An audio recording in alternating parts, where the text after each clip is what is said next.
Yo, so I'm making this video right now because for a lot of people who know me, y'all know that I'm not usually on park and I'm not on my team. What I'm usually doing is in my NBA. I play offline. The thing is, I don't really like how people play online. I don't like how they can spam the game and run from left to right and all that. So I like to rather play the simulation of actually good defense and help defense and shit like that. So as you can tell, I always draft a lot of teams. I've actually been working a long time on this Pacers squad right here. I think I'm like 16 games deep. But today I'm going to show y'all what that process is of getting started. So I always do fantasy drafts. I like to, mix and match different players and see what I can produce out of it. See if I can make a good team, put it together through different players. So I always play 8-minute quarters. I do the simulation too, that way the stats are, exact. And then I do the draft prospect storylines. That's the only thing I change on this first page. So everything else, I like serpentine, default player pool. I always play 7-round series still. So that's the setup. Then when it comes to this, so this is off-season auto. So it's like pretty much asking, what do you want to just not even know about? Just let it happen. I don't like to usually do catch-up scouting. I don't like anything to do with scouting when it comes to NBA. I don't like the draft combine. I don't like doing that. In my opinion, it's just like scouting, pretty much. I skip the hoop summit because it feels like they're all just, created players and half of them suck and they have like 89 3-point shot, but they can't do anything else. I don't really like that. And then pre-draft workouts, I don't do that either. To me, it's just like scouting. My thing is, whenever it comes to the draft, if I do ever get to that point, I already know enough about college basketball, in real life, and I always do the real life draft. So I don't really need to scout. I know who's good and who's not for the most part. So on this, the features, I don't touch any of that. I leave everything the same. Contracts, I leave everything the same. I leave all the trade logic the same. Occasionally I change the step-in rule because I think you should be able to trade as many first-round picks as you want. But at the same time, it is the NBA rule in real life, so I just leave it, whatever. Injuries, leave on. All of this stuff I leave on. Training intensities. I don't mess with any of the attributes. I play on Hall of Fame, which is the hardest level. And actually, if you guys saw me play, you would realize this, but even on Hall of Fame, it's a little bit easy. So I try to boost up the what's it called? The settings or whatever for the 3-point shooting of the computer and the mid-range. So, but we'll get to that later. Anyways, I'll leave all this stuff the same. So on this, the scroll, the ticker that's at the bottom of the screen, I usually put on headlines. I don't care about all-star voting. I've gotten into a rhythm now, so I could do all of this quick, but I'm going to go through and talk each one. I don't care about the all-star votings. Power rankings I do care about. I usually like to see my name up there. I don't pay attention to the big board.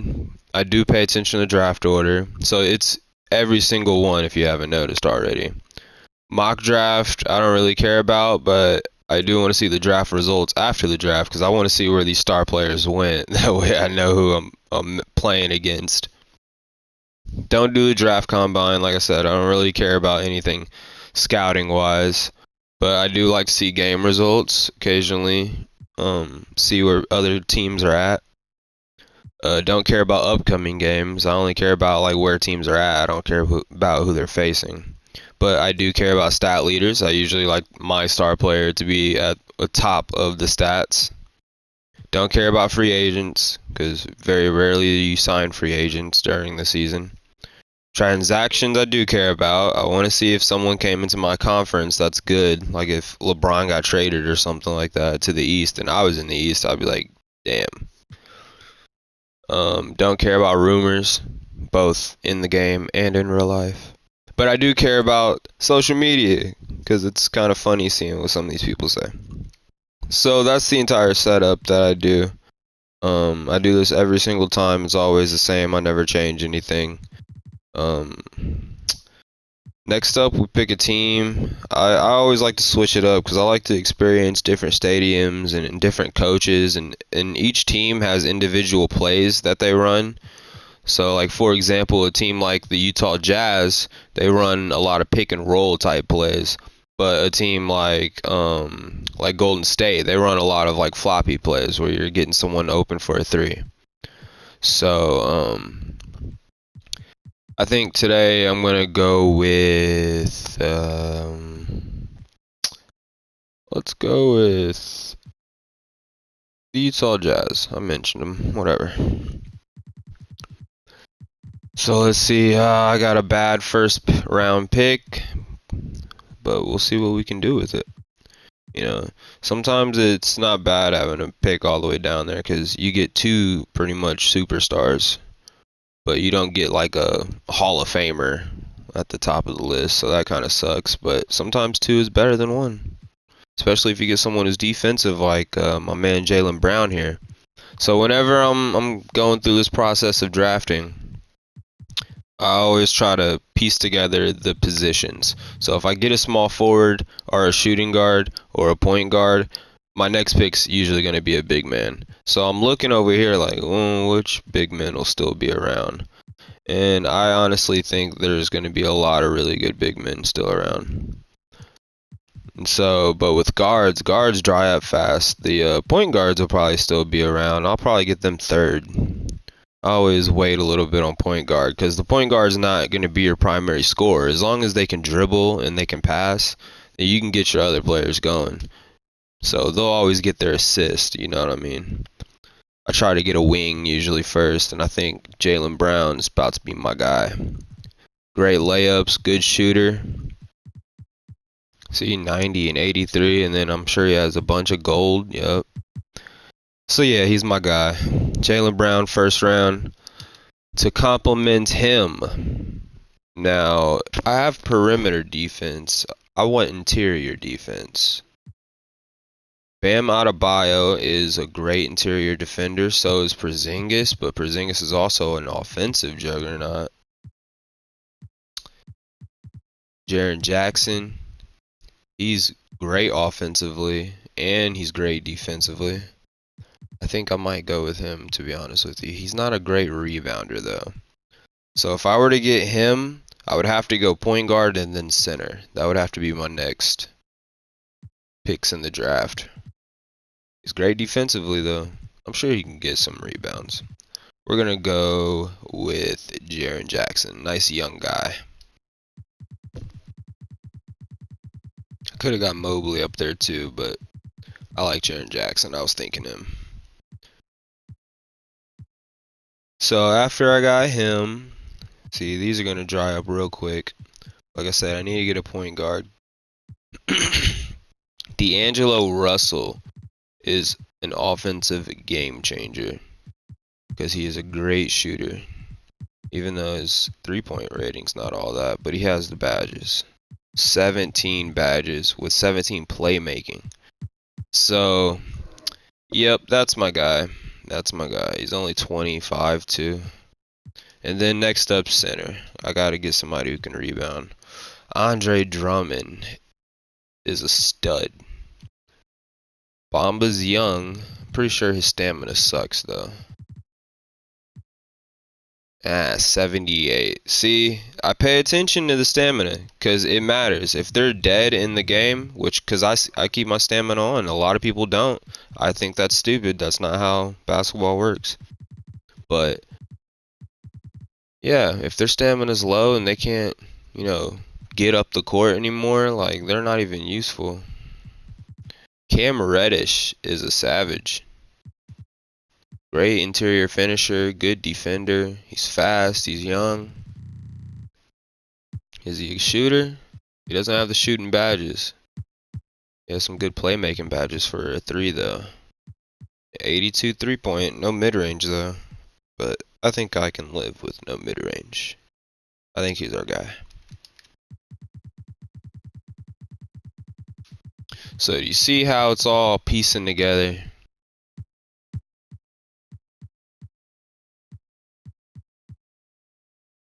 Now the center. Just get someone who can rebound.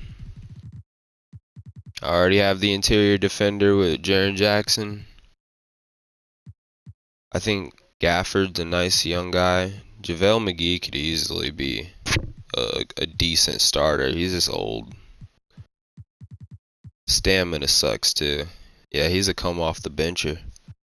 But ooh, you're 7, nice young guy. Good offensively. Can he rebound though? Yeah, oh, is he a rebounder? But he doesn't have any badges. That kind of sucks. But he's young. We got a young squad going. Let's keep the trend.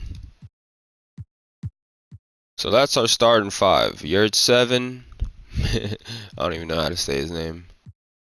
Jaren Jackson, Cameron Reddish, Jaylen Brown, and D'Angelo Russell. So we got a scorer. We got a scorer and defender.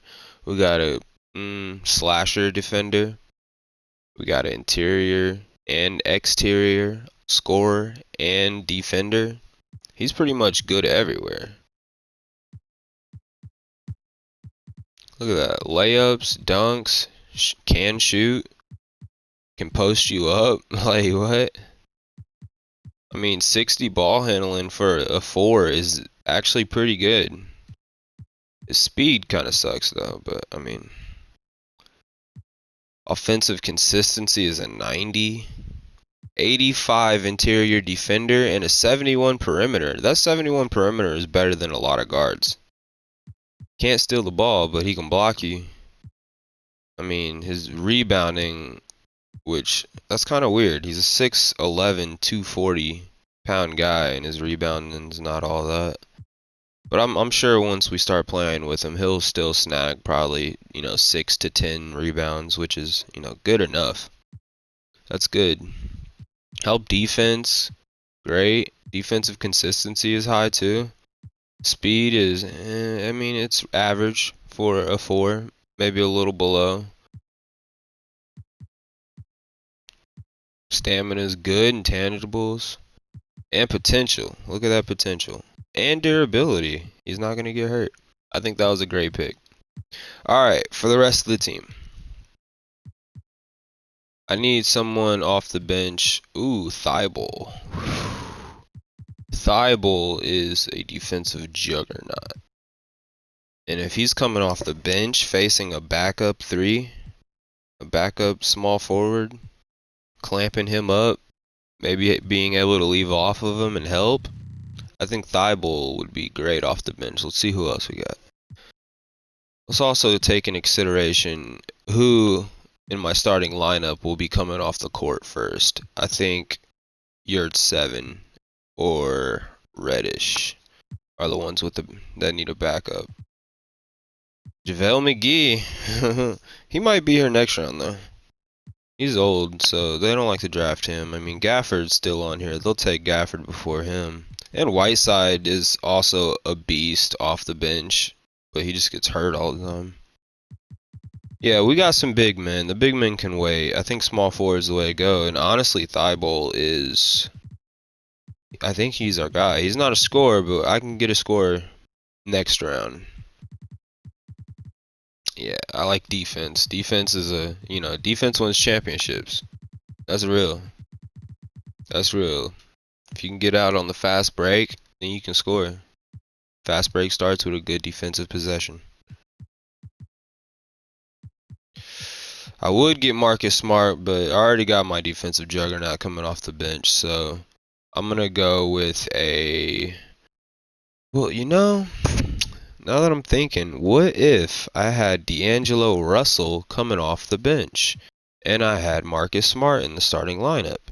Give a great defensive starting lineup for the beginning and end of the game, but he'll be low on minutes. D'Angelo Russell will come in with like 30, maybe 33 minutes off the bench. I can see that. That'd be a great guard coming off the bench, and D'Angelo Russell, he'd be cooking. He'd be cooking those backup point guards. I think that's the move. Alright, so I got my wing and I got my guards off the bench. I need a big man, and I think center is the way to go now. Mason Plumlee is a dog. Podol is a young guy for the most part. Can he rebound? Yes, he can offensive rebound. Do I need defensive rebounding? Can I get that from a power forward next round? Oh yeah, I'm sure I can get. There's some good power forwards. I mean, the offensive rebounding alone would be great. Good interior defender and good blocker. I like to see that. He's slow as hell though. Let's see the badges. What they looking like? We got some silver. We got some silver. I like it. I'm gonna take them.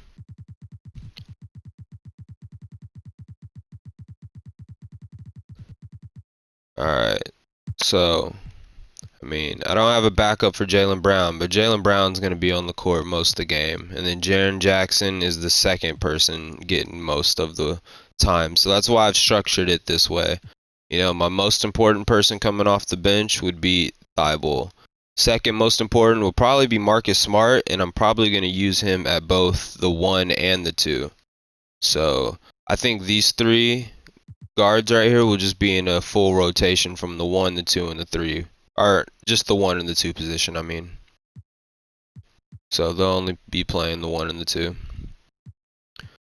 But I do think I should get another power forward because I don't see Podol or Yurt 7 playing at the power forward position. And Thibault definitely couldn't move up. He's only 6'5". I mean, he could defend it, but I want rebounding.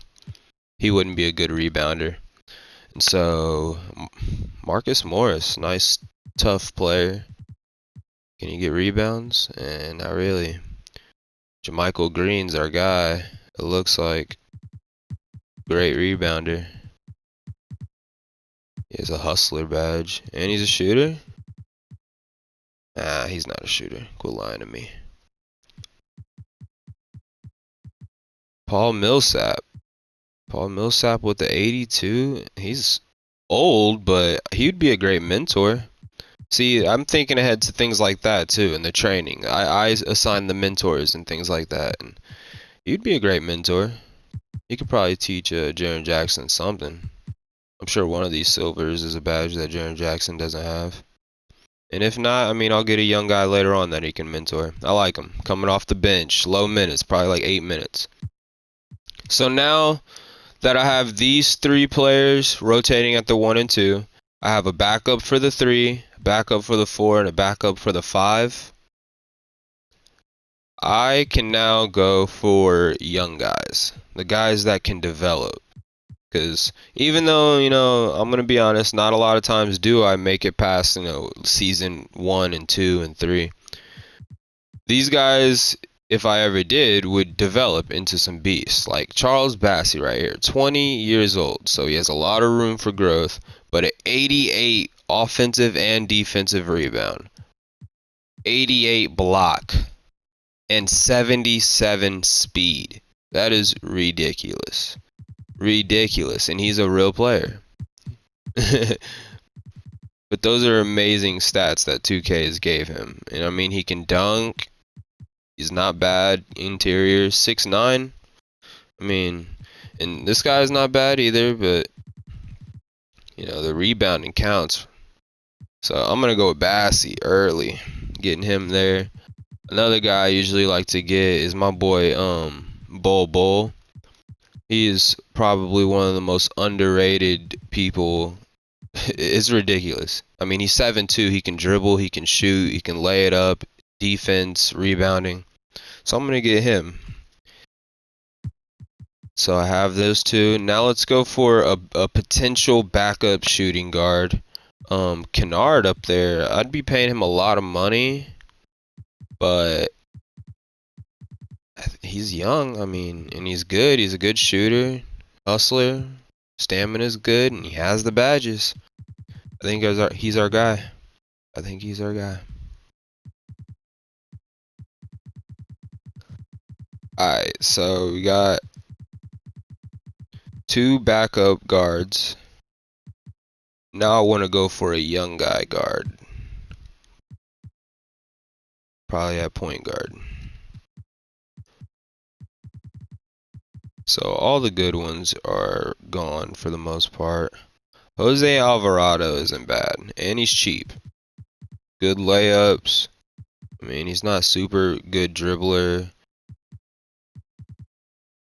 Good defense though, and he can steal the ball. See, I love defense. I love it. I'm gonna get him. And then let's get a backup wing. So I like my wings to have, like, good size. I want them to be around 6'7", 6'8". So let's look for a young guy who's about that size. Bonga wouldn't be bad, to be honest with you. I like Weisenkamp. Weisenkamp out of Iowa. He is not bad. He's fast. He's 6'6", has 75 speed for ball handling, and then he has an 84 wing speed. He's not bad. I think that's who I'm going to go with. Can he shoot?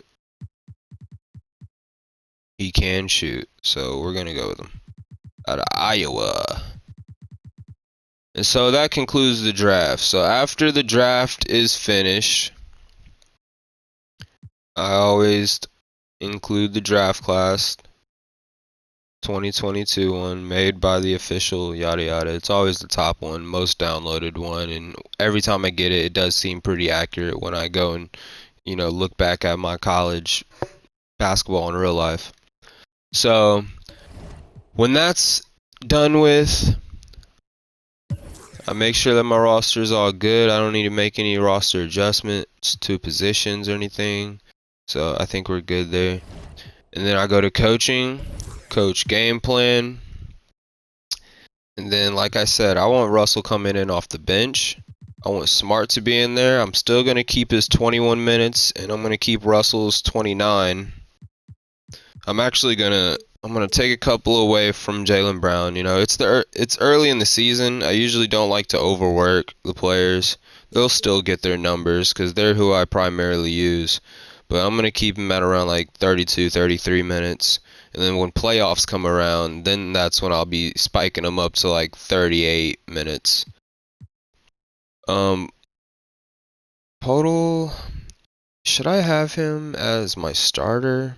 I mean, Jaren Jackson, his defensive rebounding wasn't half bad, and I bet he can get good rebounds. I think Podol's offensive rebounding on the starting lineup teams would be great, so I think I might keep that.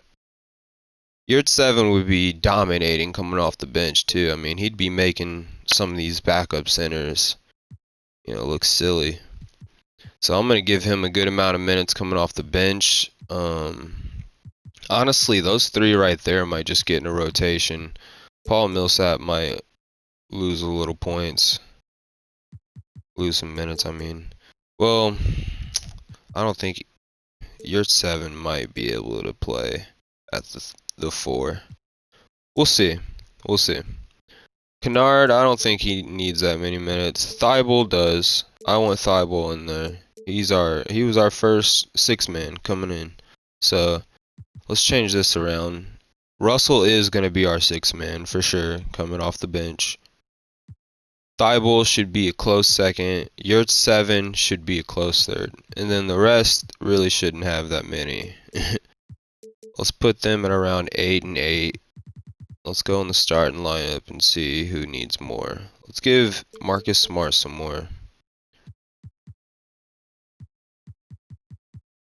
I'm going to take a couple more away from Kennard.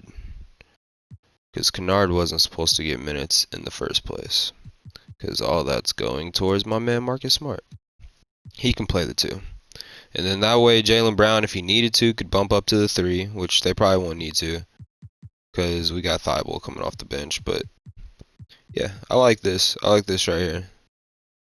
Let's maybe lower one more for Yurt 7, and we'll give Jaylen Brown one more, because he does need to put in some work. That if there's going to be a 3-man rotation right there, then maybe take a couple away from Thibault, and let's see, do that, and then do that. That way Marcus Smart and Russell are having equal amount of minutes, and then Jaylen Brown has the most. I think that's a good 3-man rotation at the guard position. And occasionally Thibault could probably slide down to that too if he needed to, because his perimeter defense is amazing. So that's what I got for the coaching game plan. Then I come down to coaching settings, and I usually put on the play vision display so I can see the plays, and I make the offensive play calling auto. So the plays just pop up on the floor and I follow them. Because it's very difficult to go through and call the actual plays, right? No one actually does that. They don't go through the menu and look at different play calls. So I just put it on auto. Defense I keep, because I usually just run man the entire game. I know how to play good help defense and then do rotation. So I keep all this stuff the same. Everything else stays the same. And then I'm good to go. That's it. Sliders is what I was talking about earlier. I come down here, and they're usually at a 56, and user is at a 48. I keep the user at a 48, so that's me, and I go in and I put them up to around a 58. Because it's really hard, especially me. I always draft good defensive teams, and I always play good help defense. So it's hard for the simulation to score. So I try to make it easier for them to score, and it ends up making it, the most realistic. Whenever I play my games and I face these players like Harden drops like 30, 35 on me, and that's how it should be. Christian Wood will probably put like 14, 15 points on me. But as long as I have Jaren Jackson and Jaylen Brown dropping like 20, 25, I come through with the dub, as usual. So that's my process of starting up one of my NBA teams, going through the draft and then getting into the season. And I hope you enjoyed picking my brain a little bit on through the draft process and what the season's going to look like. Thanks. Like and subscribe if you enjoyed the video. Later.